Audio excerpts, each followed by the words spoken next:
here's the irony. What people keep saying to me is this. They say, well, you need to go by the words of Jesus. Of course, Jesus is the Word. In the beginning was the Word was with God, the Word was God. So all the Scripture is the Word, and the Word is Jesus.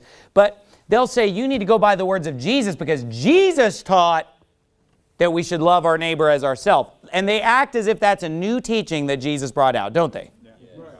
Oh man, in the Old Testament, it was all hellfire and damnation and the God of wrath. But in the New Testament, Jesus came out with this new thing, thou shalt love thy neighbor as thyself. Now, when Jesus Christ said that we should love our neighbor as ourselves, He said that because they asked Him what was the greatest commandment in the law.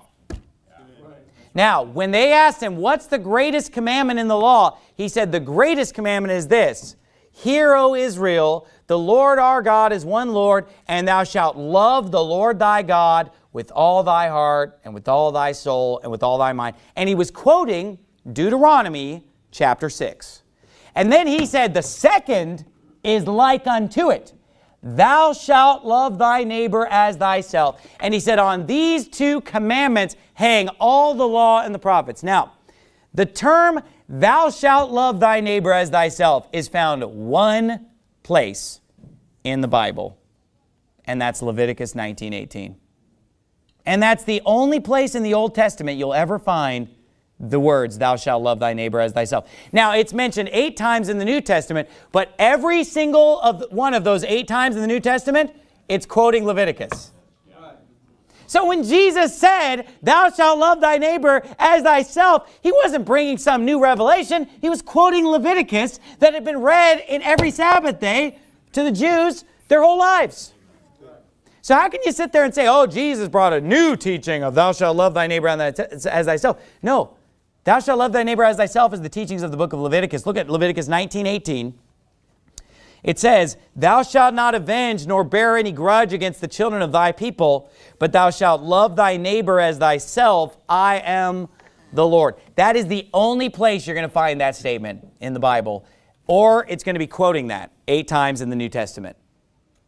So those that say, throw out Leviticus. We don't need Leviticus. And you know what's funny? The worst condemnations of homosexuals are found in chapters 18 and 20. Because you've got Leviticus 18:22 and you got Leviticus 20:13, and right between them is love thy neighbor as thyself.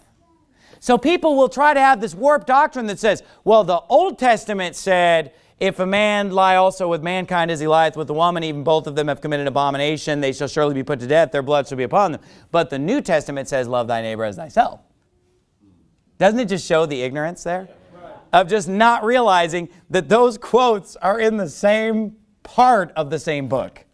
Where literally it's only a matter of a few verses later after saying thou shalt love thy neighbor as thyself that He breathes the words of Leviticus 20:13. I mean, it's all based on ignorance, folks.